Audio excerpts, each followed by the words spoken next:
এটা একটা উদাহরণ নেন। মুসা আলাইহিস সালামের কথা তো আপনারা জানেন, তার ছোট ভাই হারুন আলাইহিস সালামের কথা আপনারা জানেন।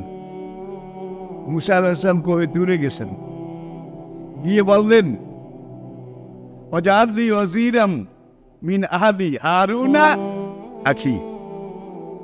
হে আল্লাহ, আমার কথা বলতে একটু অসুবিধা হয়। মুসা বলেন, কে বলেন? ছোট্টকালে যখন আমি ফেরাউনের ঘরে, ফেরাউন তার বেগম আসিয়া আমাকে সিন্ধুক থেকে, নদীর পাড় থেকে উদ্ধার করে লালন পালন করে যখন একটু বড় করেছিল, আমি একটু বুঝের হয়েছিলাম, তখন মুসা আলাইহিস সালাম একদিন ফেরাউনের গালে, ফেরাউনের দাড়ি ছিল, দাড়ি ধরে বাম হাতে ঠাস করে গালে একটা থাপ্পড় মেরে দিয়েছে। ফেরাউন আটকে উঠল, চমক ভাঙল যে 3 বছরের বাচ্চার থাপ্পড় এত জোরে হওয়ার কথা না।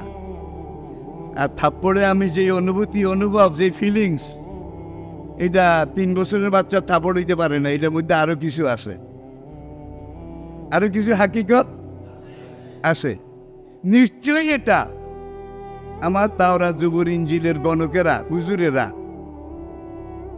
গণনা করে বলেছে বনি ইসরায়েল জাতিতে একটা সন্তান জন্মগ্রহণ করবে এবং সেই সন্তানটার হাতে ফেরাউনের রাজত্ব, শুধু রাজত্ব যাবে না, বংশসহ ধ্বংস হবে। বোধহয় এইটাই সেইটা। বিবি আসিয়াকে বলে, দাও বাইর করো, ছুরি বাইর করো। আসিয়া বলে, রে মাজা, কেন? ছুরি দিয়ে কি হবে? এইটারে এখনই জবাই করব। আসিয়া বলেন, কেন? এইটা আমার দুশ্মন হবে।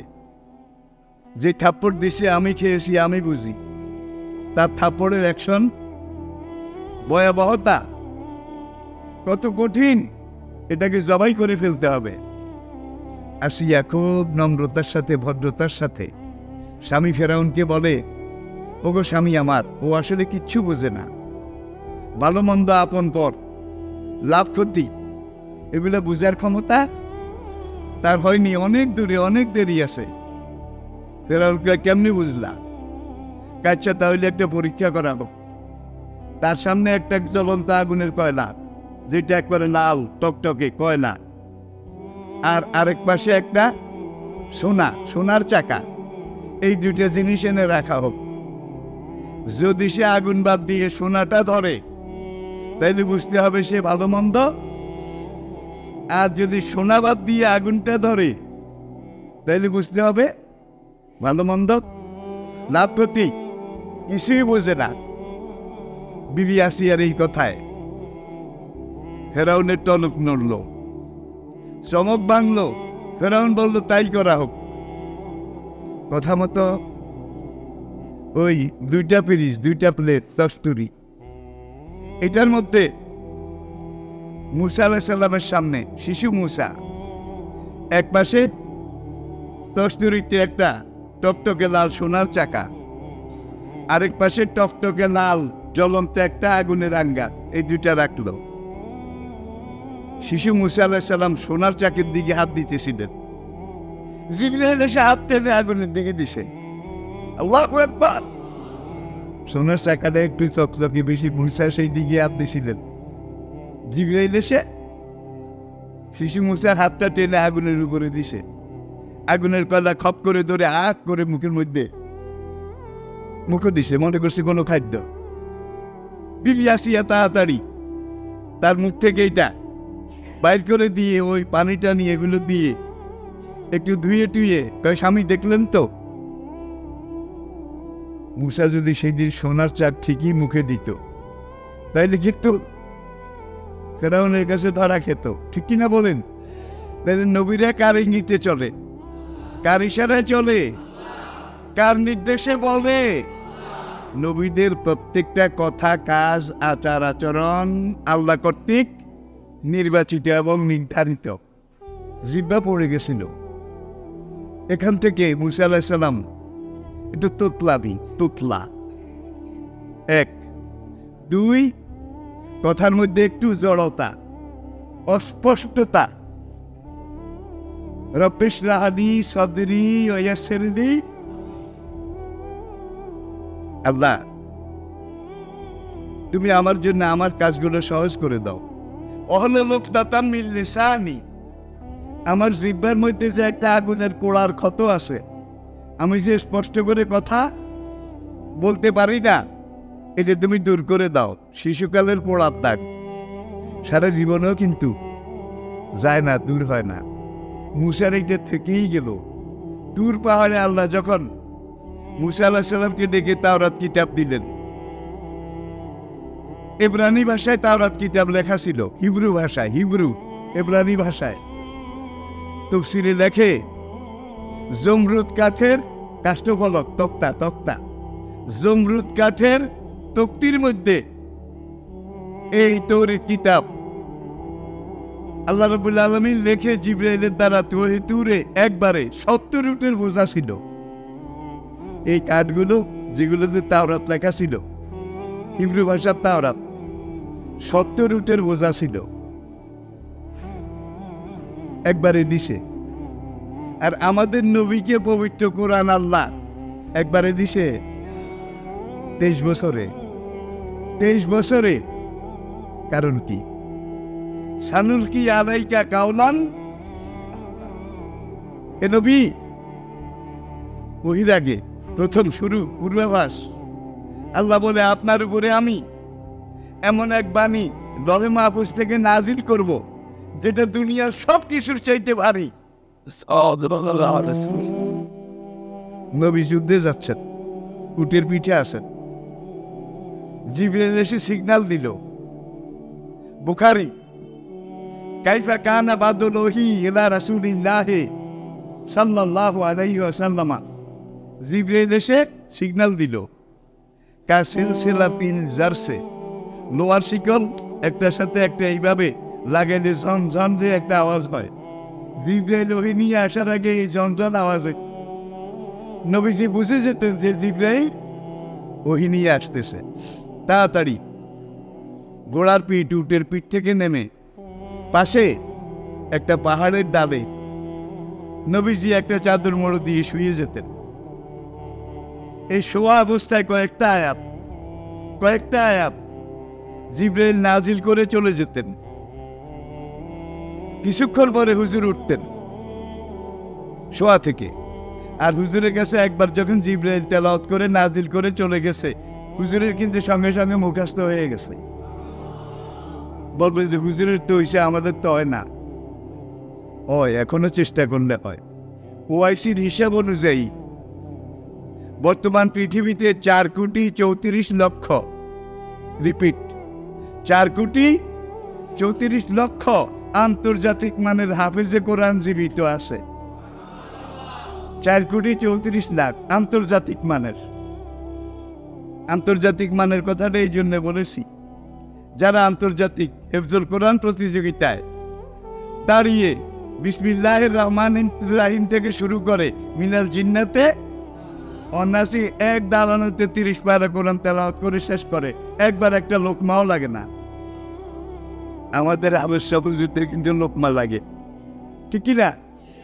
লোকমা যাদের লাগে তারা কিন্তু এই 4 কোটির মধ্যে নাই। লোকমা যাদের লাগে, আন্তর্জাতিক মানের হাফেজ যারা নয়, তাদেরকে এই 4,34,00,000 মধ্যে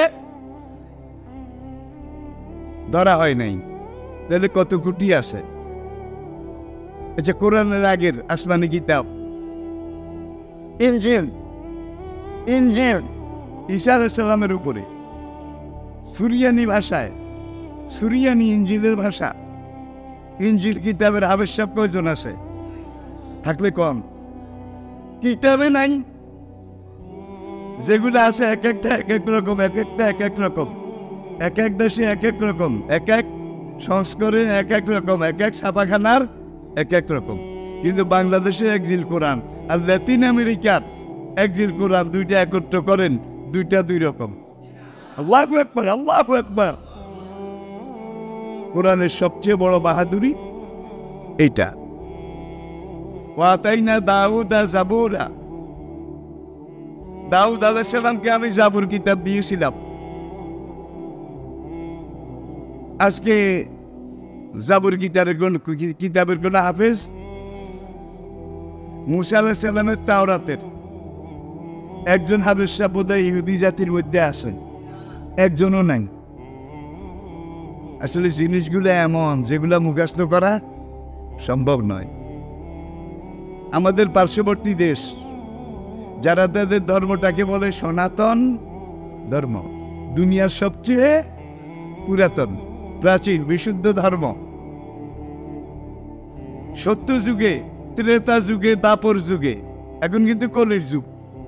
এর আগে 3টে যুগ গেছে, সত্য, ত্রেতা, দাপর। সেই সত্য, ত্রেতা, দাপর যুগে অথবা এই যুগে, কলির যুগে বেদের কয়জন হাফেজ ব্রাহ্মণ আছে? বেদের, গীতার বোধহয় হাফেজ ব্রাহ্মণ আছে, পুরাণের বোধহয় আছে, কুন্তাব সুক্তের বোধহয় কোনো আবশ্যক আছে, কোনটার আবশ্যক নাই। আবশ্যক না থাকাতেই এইটা ভেজাল, ভেজালের ভেজাল, নকল, নকলের নকল, তার নকল, তুষ্য নকল। কিন্তু কোরআন এটা যেদিন থেকে নাজিল শুরু, এদিন থেকে হাফেজ শুরু। ঐতিহাসিক ইবনে সাব তার তাবকাতে লিখেছেন, ঐতিহাসিক বালাজুরি তিনি লিখেছেন, বিদায় হজ্জের ময়দানে নবীজি হুজ্জাতুল বেদা বিদায় হজ্জের ভাষণ, এই দিন নবীজি সবচেয়ে লম্বা বক্তব্য রেখেছিলেন। লম্বা বক্তব্য। নবীজি কথা বলতেন 1 মিনিট, 2 মিনিট, 4 মিনিট, 7 মিনিটের বেশি না কথা বলতেন, হেদায়েত দিতেন, ওয়াজ করতেন। শুধু বিদায় হজ্জের দিন নবীজি ওয়াজ করেছেন 27 মিনিট। আল্লাহু আকবার, 27 মিনিট। কারণটা কি? এই বিদায় হজ্জের এই বক্তব্যটা জাতিসংঘ পর্যন্ত স্বীকার করেছে দুনিয়ার বুকে প্রথম আন্তর্জাতিক দলিল। আল্লাহু আকবার, আন্তর্জাতিক দলিল, মানবাধিকারের মহাসনদ, এই বিদায় হজ্জের ভাষণ।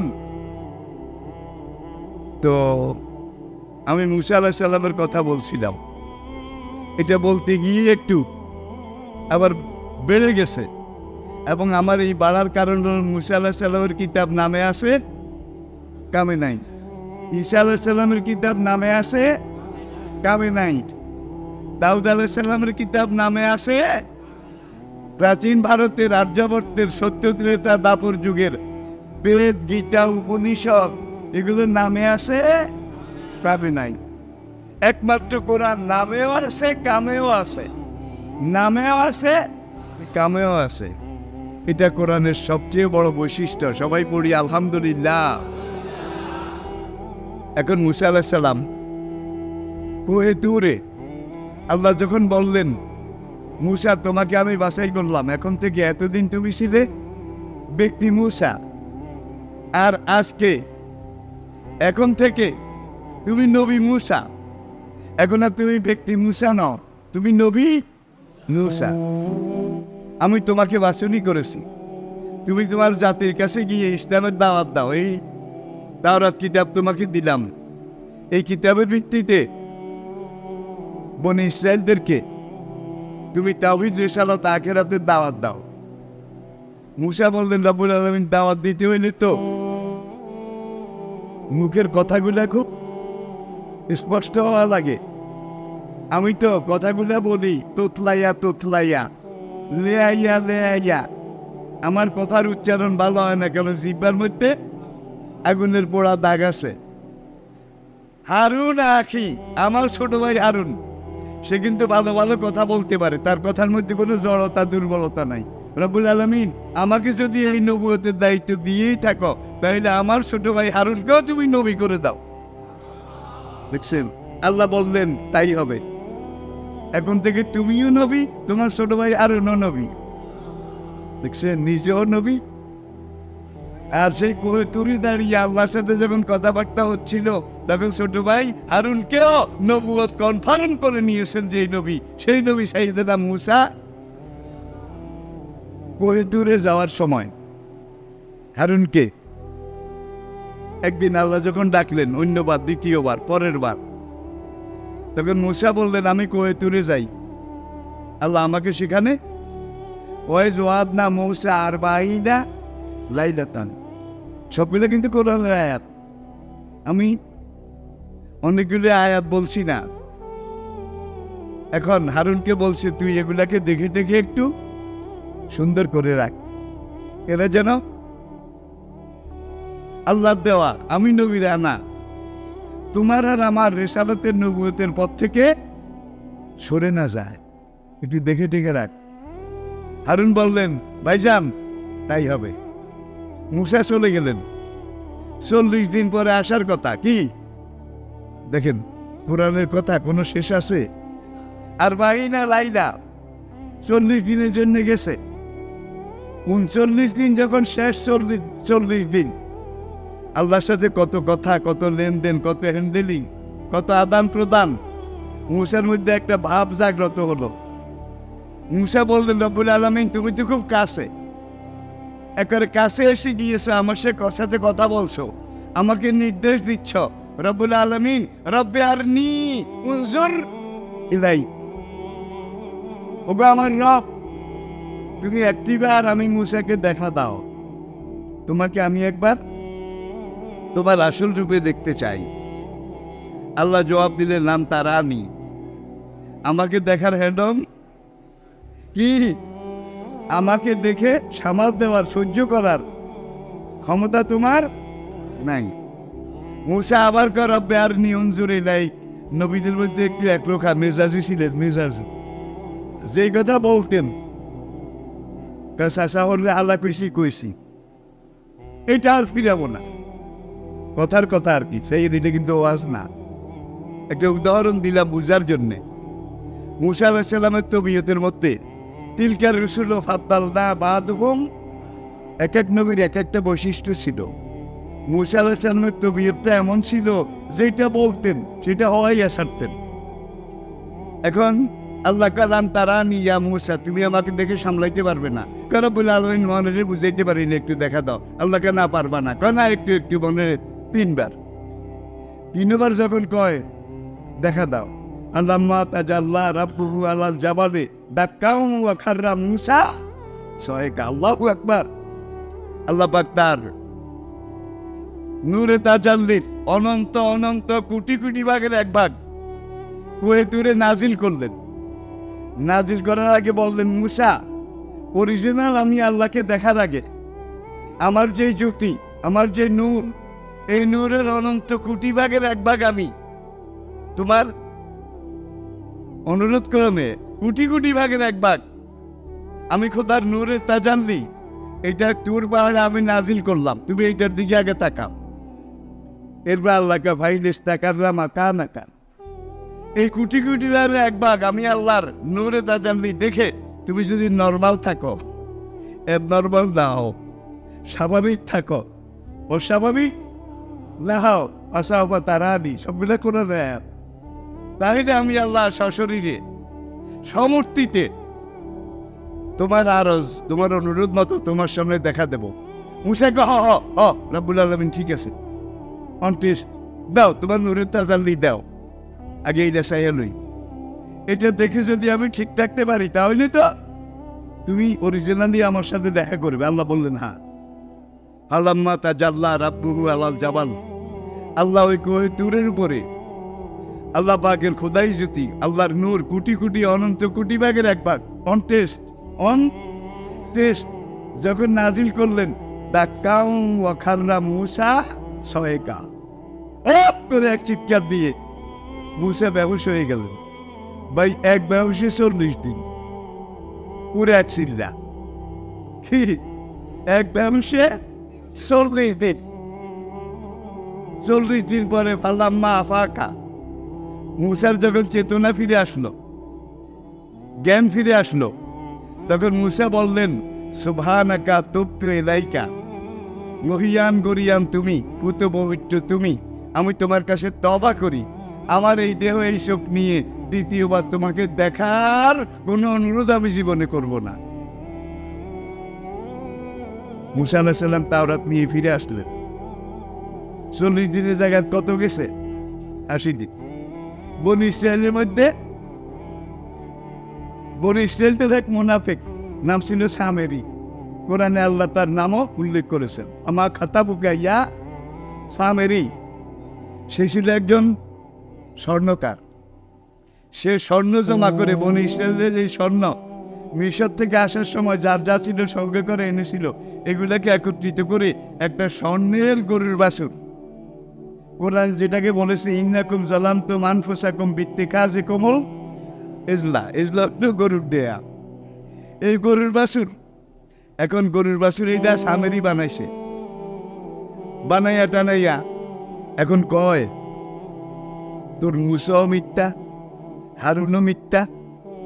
মুসা যে 40 দিনের জন্য গেছে, 80 দিন পার হয়ে গেছে, মুসার কোনো খবর নাই, মুসা পলাইছে। দেখছেন কারবার, মুসা পলাইছে, মুসা আর আসবে না।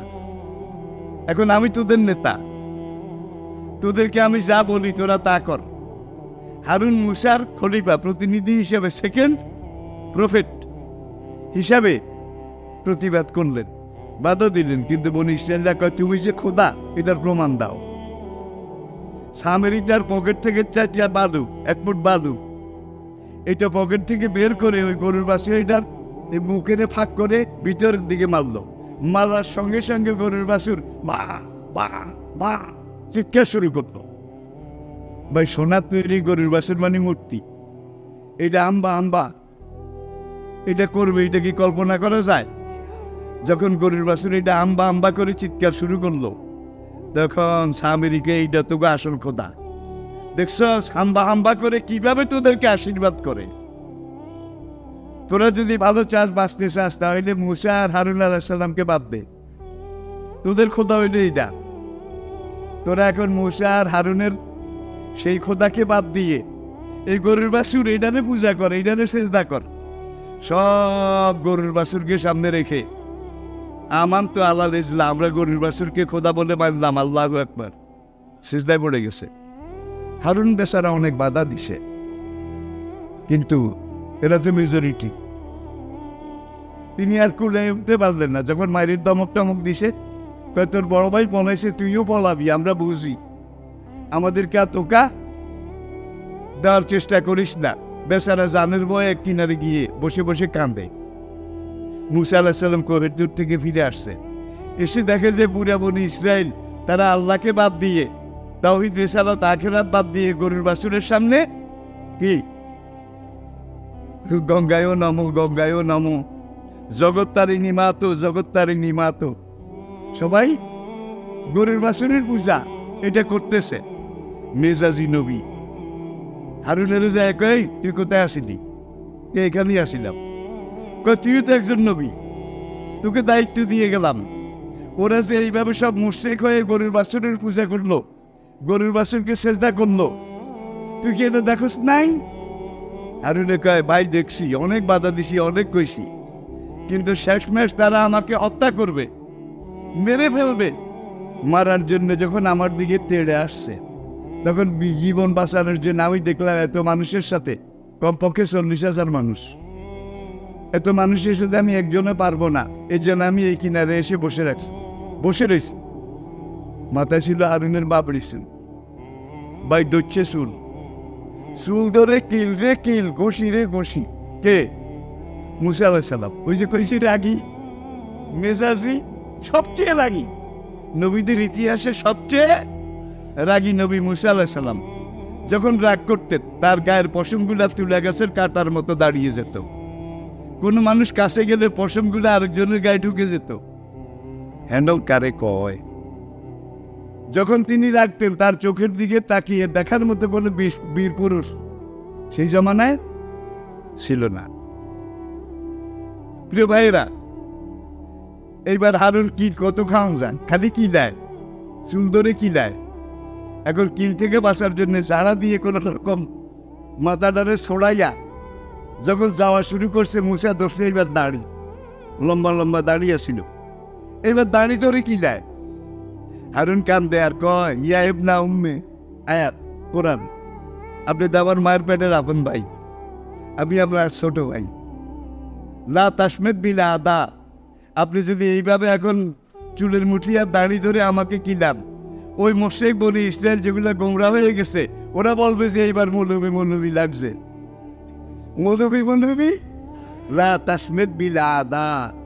আপনি আমার এইভাবে দাড়ি ধরে চুল ধরে এইভাবে কিলায় ইসলাম দুশ্মনদেরকে হাসাইয়েন না। এই আয়াতে আমরা বুঝি কোনো একজন আলেম আরেকজন আলেমকে হ্যারাস করা, কোনো একজন আরেকজন আলেমকে এইভাবে তিক্ততা, এইভাবে সমালোচনা করে কথা বলা, এটা হারাম, ঠিক কিনা? এখন এক মৌলবী আরেক মৌলবীর বিরুদ্ধে আসে না নাই? ভাই আমি আসি, আর আমার মতো হাতে গোনা বোধ হয় কয়েকজন আসে। এছাড়া সবাই কি কে কার পিছনে লাগবে? এটা হলো বর্তমান আলেমদের সবচেয়ে বড় ঘাটতি।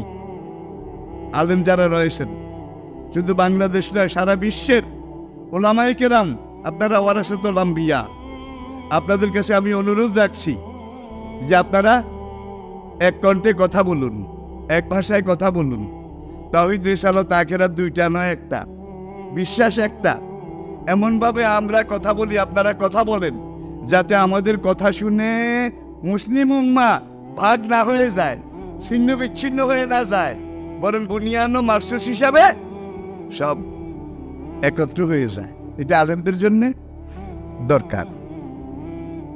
এই যে হারুনের দাড়ি ধরে কি দিয়েছে, এইটা নিয়েই কিন্তু তাফসীরকারগণ ব্যাখ্যা দিয়েছেন। তাইলে হারুনের দাড়ি কদ্দুর লম্বা আসিল, মূসার দাড়ি কদ্দুর লম্বা আসিল, জেদ্দুর লম্বা রাখলে দাড়ি ধরে কি দেন যায়? এদ্দুর লম্বা দাড়ি, এতমুর দাড়ি রাখা এটা ওয়াজিব। এটা শুধু আখেরি নবীর সুন্নাত নয়, মিন সুনানিল। আদম নবীরও দাড়ি এদ্দুর আসিল, শীষ নবীরও এদ্দুর আসিল, সুলাইমান, দাউদ, ইউসুফ, মূসা, ঈসা সকল নবীর দাড়ি আসিল এদ্দুর। যেই পরিমাণ লম্বা থাকলে দাড়ি ধরে কিলাম যায়। দেখছেন কারবার? বাইয়ে রে কিলাই দো। আর তাফসীরকারগণ দেখেন কোরআনে এই আয়াতের ব্যাখ্যা দিতে গিয়ে এখান থেকে মশলা বের করলো। দাড়ি এদ্দুর লম্বা রাখা ওয়াজিব, জেদ্দুর লম্বা রাখলে দাড়ি ধরি কিলাম যায়। তাহলে দাড়ি শুধু আখেরি নবীর সুন্নত নয়, দাড়ি মিন সুনানিল আম্বিয়া। আদম থেকে আমাদের নবী পর্যন্ত সকল আম্বিয়া কেরামের সুন্নত। এখন কেউ যদি আল্লাহর কোনো বিধান, নবীর কোনো সুন্নাহ, এইটাকে এইভাবে হেকারত করে, এইভাবে এইটাকে তিরস্কার করে, তীক্ষ্ণবান ছড়ে, তাহলে তালাজ্জুজুল মাসিয়াতে মাসিয়াতুন,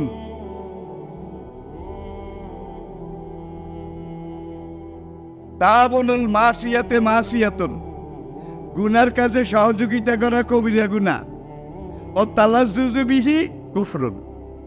আর গুনার কাজ এটা দেখে কেউ যদি মজা মারে, সঙ্গে সঙ্গে সে কাফের হয়ে যায়। এখন নবীর সুন্নত দাড়ি, এইটাকে যদি কেউ এইভাবে আক্রমণ করে কথা বলে, তার মতো হয় ইমান ঠিক থাকবে, বউ তো ঠিক থাকবে নাকি? তাহলে দেখা যায় তার এই কিন্তু শুরু হয়েছে। সামনে খেলা কি হয় দেখার জন্য আপনারা তৈরি থাকেন। ইতিহাসের কোন যুগে আম্বিয়া কেরাম, আল্লাহ দিন, আল্লাহ রসুলের তরিকা, এইটাকে এইভাবে হেকারত করে, অপমান করে, এইভাবে আক্রমণ করে কোন যুগে কোন খোদাদ্রোহী, কোন জালেম, কোন ফাসেক বাঁচতে 2006 এবং 2007। আপনারা জানেন ফ্রান্সের যে সাংবাদিক আমাদের নবীর প্রথম ব্যঙ্গচিত্র এঁকেছিল ফ্রান্সের, কয়েকদিন আগে গাড়ি অ্যাক্সিডেন্ট এমনভাবে হয়েছে, এক গাড়ি অ্যাক্সিডেন্টে গাড়িও ভাগ টুকরা টুকরা, তার মাথা গেছে এক জায়গায়, হাত গেছে আরেক জায়গায়, পুরা রাস্তার কয়েক কিলোমিটার পর্যন্ত তার শরীরের অংশ টোগাই। তাইলে আল্লাহ রসুলের বিরোধিতা, ইসলামের বিরোধিতা, অন্যায় কাজ, ইসলাম বিরোধী কাজ, খোদাদ্রোহী কাজ, এগুলোর বিচার আখিরাতে তো হবে আসল বিচার, বড় বিচার। দুনিয়াতেও হয় নাকি হয় না? হয় নাকি হয় না? আমি একটা কথা আপনাদেরকে বলি, বাবা বুড়ো হয়ে গেছে, এখন মা নাই, ছেলের বাবা বুড়ো হয়ে গেছে, মা মারা গেছে। এখন এই বাবারে ছেলের বউ সহ্য করে না, আর বুড়া মানুষ লেখায় লা ইয়ালামা বাদা ইলমিন শাইয়া, যে রুমে রাখছে এই রুমে একদিন রাত্রে বুড়া বাচ্চারা উঠে কুলায় নেই, একবারে ল্যাপটসকে পেশাব করে দিছে, বুড়া মানুষের পেশাব। সকালে বউ এসে দরজা খুলে যখন পেশাবের গন্ধ পাইছে, তখন যাইয়া ছেলেরে উঠেছে, এই উঠাও, এই বাড়িতে হয় তোমার বাবারে রাখো, নয় আমারে রাখো। তোমার বাবারে যদি এই বাড়িতে রাখো তাহলে আমি এই বাড়িতে থাকবো না, আমি চলে যাব। আর যদি আমি থাকি তাহলে তোমার বাবাকে ওয়াতার রাজুল ইমরাতাহু ওয়াক্কা উম্মাহু, তিরমিজি শরীফের হাদিস। কিয়ামতের আগে এমন একটা সময় আসবে যখন ছেলেরা বোর কথা মতো চলবে, মায়ের নিমুখারামি করবে, বোর কথা মতো চলবে। ভাই তাহলে এটা আসে না নাই? আসে না নাই? বিয়ার আগ পর্যন্ত ছেলে ভালো, বিয়া করার পরে আস্তে আস্তে আস্তে আস্তে মাকে দূরে, বাবাকে দূরে, বউকে কাছে, আরো কাছে, এমন আসে না নাই? আছে তো। অধিকাংশ কিন্তু এই অবস্থা। মরহুম শেখ মুজিব সাহেব বঙ্গবন্ধু, আমার ছাত্র জীবনে আমি এই কথাটা শুনেছিলাম। যুক্তফ্রন্টের আমলে যখন যুক্তফ্রন্ট গঠন করা হয়েছিল, তখন তিনি একটা বক্তব্যের মধ্যে একদিন একটা কথা বলেছিলেন, কথাটা এখনো আমার মনে বাজে। আরো কত কথা, কেউ হীরার খনি, কেউ তেলের খনি, কেউ সোনার খনি, আর আমি মুজিব পেলাম। এগুলো কিন্তু আমাদের জন্য মাইলস্টোন, চিন্তা করতে হবে, বুঝতে হবে। এখন শেখ সাহেব একদিন এক ঘরোয়া মিটিংয়ে অনেক নেতৃবৃন্দ, যুক্তফ্রন্টের আমলের কথা বলছি, জীবনের একটা বিরাট সময় কিন্তু তিনি জেনেছিলেন, এটাও বাস্তব। এখন ওই কথাইটা উঠছে, একজনে বরং শেখ মুজিবুর রহমানের কাছে নালিশ করলো যে এরা বোর কথা মতো চলে, বউ যা কয় তা করে, মা বাবা তাদের তোয়াক্কা করে না। এখন বলে যে একদিন এক নেতা অথবা এক হুজুর, তিনি বিশাল এক সভাতে, জনসভায় বক্তব্য রাখতেছিলেন। বক্তব্যের এক পর্যায়ে তিনি বলেছিলেন, তোমরা কে কে বোর কথা মতো চলো, মায়ের সাথে নিমুখারামি করো, তারা একদিকে যাও। এখন যাইতে যাইতে পুরা সবাই একদিকে গেছে, মানে সব বোর কথা মতো চলে। এক বেটা ওখানে বসে রয়েছে। এখন মরহুম শেখ মুজিব বললেন, বোর কথা মতো চলে না। ভাই তুমি যে ওইদিকে গেলা না, তুমি একা বসে কেন? আমার বউ সবসময় আমারে কয়, আমার মাথা খাও, বেশি মানুষ যেখানে দেখবা সেখানে তুমি যাইও না। তাইলে ওরা চলে বোর কথা মতো, আর এই বেটা বোর কথা মতো নয়, বউ সাটা, বউ সাটা, ঠিক কিনা বলেন? এখন বোর কথা মতো বাপকে নিয়ে গেছে সরকারি আশ্রয় কেন্দ্রে রাখবে। ওর নাতি একটা আছে, এই 8-10 বছরের, সেই টাকা আমিও জানা, কোনো রকম রাখতে পারলো না, সেও গেছে। এখন সরকারি বৃদ্ধাশ্রম সেখানে নিয়ে বাবারে ভর্তি করবে। জাতীয় আইডি কার্ড এটা পেশ করলো, এই দেশের নাগরিক, এই তার পরিচয়, সো অ্যান্ড সো, এগুলো বলে ওখানে সব নোট করলো বালামের মধ্যে, লেজার বুকের মধ্যে। এখন এই বুড়াকে এখানে রেখে যাবে আর কি, ছেলে আর ছেলের বউ। নাতি একবার এখানে আসে আবার বাইরে হয়, একবার এখানে আসে আবার বাইরে হয়। এখন ছেলেও লক্ষ্য করলো, ছেলে বউও লক্ষ্য করলো, সে একবার এই রুম দেখে, আবার ওই রুম দেখে, আবার ওইখানে যে আরেকটা রুম আছে এইটা দেখে। এখন বুড়াকে সেখানে ভর্তি করে দিয়ে টিয়ে ওই ছেলের মা আর বাবা যখন বাইরে হয়ে আসে, বাবা আস না, ওই রুমটা দেখে আসি। তোর এখানে রুম দেখার এত দরকার কেন, একবার এই রুম একবার ওই রুম। তোমরা যখন দাদুর মতো বুড়া হয়ে যাবে, তোমাদেরকে কোন রুমে রাখবো সেই রুমটা আমি চয়েস করে সিলেক্ট করে যাচ্ছি। এটারে নোয়াখালীর লোকেরা উদারিয়া করা। আপনি আমরা মা বাবার সাথে যেই ব্যবহার করবেন, আপনার সন্তানরা আপনার সাথে তার চাইতে লক্ষ গুণ বেশি খারাপ ব্যবহার করবে। এমন কথা আমার কানে আসছে, ছেলেরা মাকে গায়ে হাত তুলেছে, মেরেছে। আসে না নাই? আসে না নাই? আসে। আল্লাহু আকবার। এগুলাকে ছেলে বললে বলা হবে না। এগুলা পরিবারের কলঙ্ক, মা বাবার জন্য কলঙ্ক, যার জন্য নবীজি বলেছেন মরু সিবিয়ানাকুম বিসসালাতে ইযা বালাগু সাবা। তোমাদের বাচ্চারা যখন 7 বছর বয়সী হয়, 7 বছরের আগে তাদেরকে সূরা ফাতিহা, সূরা নাস, ইখলাস, নামাজে যে সূরাগুলা লাগে এগুলা মুখস্থ করাও। ভাই খুব কঠিন জিনিস না। মা ইচ্ছা করলে রুটি বানাইতে কি সকালে রুটি বানাইতে বাচ্চারে পাশে বসাইয়া, আমাদের আমলে আমরা দেখছি মা এইভাবে সূরাগুলা শিখাইতো নাকি শিখাইতো না? মা শিখাইতো, বাবা শিখাইতো, দাদি শিখাইতো, ঠিক কিনা বলেন? এখন বাপ একদিকে যায়, এখন এখানে কিভাবে যাবে এটা ইসলাম বোধহয় শিখায় নাই। যাওয়ার আগে বিসমিল্লাহ পড়বে, কি হাসবুনাল্লাহ পড়বে। এখন একজনে যায়, ছেলেরে শিখাইছে কি আব্বু টাটা, আব্বু টাটা, আব্বু ওখান থেকে আব্বু বাই বাই টাটা। কিন্তু ইসলাম শিখাইছে যে তোমাদেরকে আল্লাহর কাছে সাপোর্ট করে গেলাম। আবার তোমরাও বলবে হাসবুনাল্লাহু ওয়া নি'মাল ওয়াকিল, আল্লাহ হাফেজ, আল্লাহ হাফেজ। এখন আল্লাহ হাফেজের জায়গায় টাটা বোধহয় নাই। এটা আল্লাহ হাফেজ বাদ দিয়ে টাটা যারা বাচ্চাদেরকে শিখায়, এই বাচ্চারা তুমি বুড়া হলে তোমার সাথে টাটা টাটা জন্মের মতো দেখাই দেবে। আজ থেকে অন্তত 40 বছর আগে পশ্চিমী দুনিয়ায়, ব্রিটেন, আমেরিকায়, সেই সব জায়গায় দেখেছি বুড়া মা বুড়া বাবা তাদেরকে এনে সরকারি, আমি এটারে কই বুড়া বুড়ির এতিমখানা, বুড়া বুড়ির এখানে এনে রেখে যেত। আমাদের উপমহাদেশে সেই পাকিস্তান আমলেও ছিল না, বাংলাদেশ আমলেও ছিল না, এগুলো দরকার হয় নাই।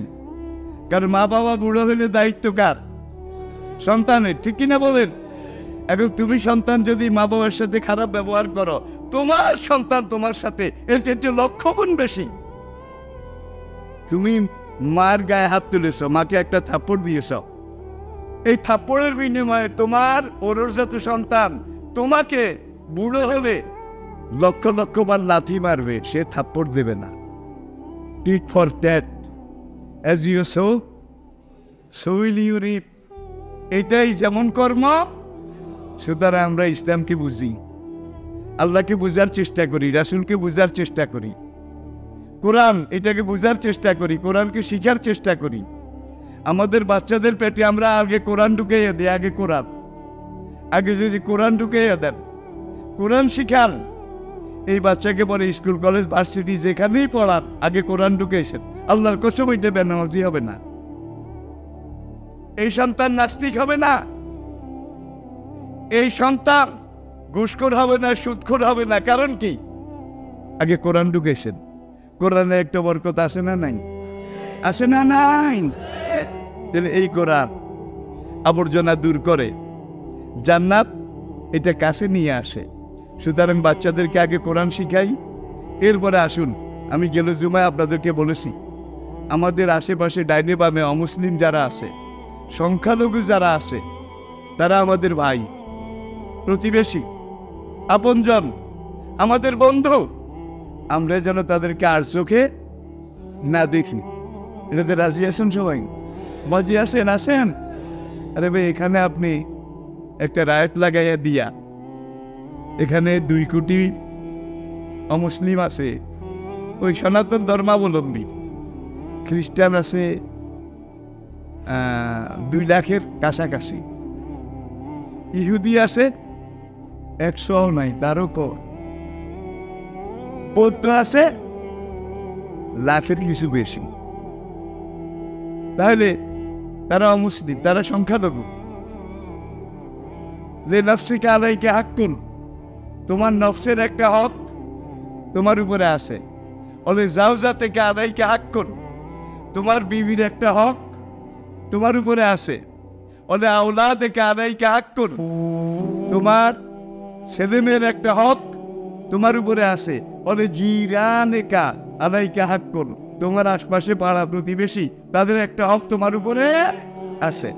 এখন জিরানিকা তোমার পাড়া প্রতিবেশী তাদের একটা হক তোমার উপরে আছে।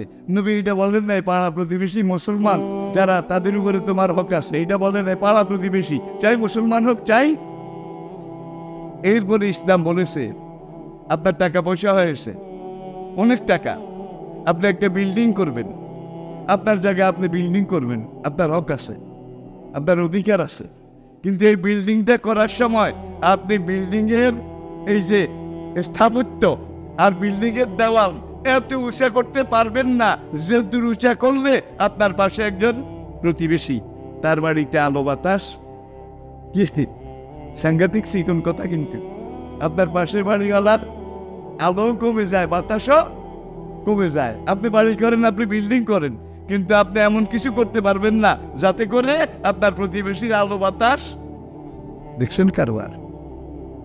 কাজী আবু ইউসুফ কিতাবুল খেরাজের মধ্যে লিখেছেন যে ইসলাম, আপনি একটা দোতলা বিল্ডিং করবেন, আপনার পয়সা আছে আপনি করেন, কিন্তু আপনি প্রতিবেশী পাশে আছে এমন দোতলা বিল্ডিং করতে পারবেন না যে বিল্ডিং এর দোতলায় উঠলে প্রতিবেশীর বউকে জানালা দিয়ে দেখা যাবে। দেখছেন, এটা ইসলাম, এটার নাম ইসলামী সমাজ। শুধু আপনিও বাঁচেন, আপনার প্রতিবেশীরাও বাসুক, অধিকার সবার সমান। ফাতিকুল্লাযী হাক্কিন হাক্কুহা। আল্লাহ আমাদেরকে এই ফিলিংস, এই অনুভূতি, আমি আবারও বলছি শেষবারের মতো, আমাদের যেখানে যারা মুসলিম আছে তারা আদম আর হাওয়ার সন্তান হিসেবে আমাদের ভাই। মুসলমান আমাদের দিনই ভাই। কি মুসলমান আমাদের দিনই ভাই। আর কোন সংখ্যালঘু, কোন অমুসলিম অন্যভাবে তার উপরে যে জুলুম করবে, নবী বলেন কাল হাসরের দিন সবার আগে আমি নবী তার বিরুদ্ধে আল্লাহ আদালতে মামলা করব। কোন অমুসলিমের গায়ে যে হাত দেবে, তার দিকে চোখ রাঙাবে, কোন অধিকার ইসলাম আপনাকে দেয় নাই। এটা হলো ইসলাম। আল্লাহ আমাদেরকে বুঝার তৌফিক দান করুন। আমার আলাইনা ইল্লাল বালাগ। আগামী জুমা ইনশাআল্লাহ আমার আনন্দীপুর মসজিদে।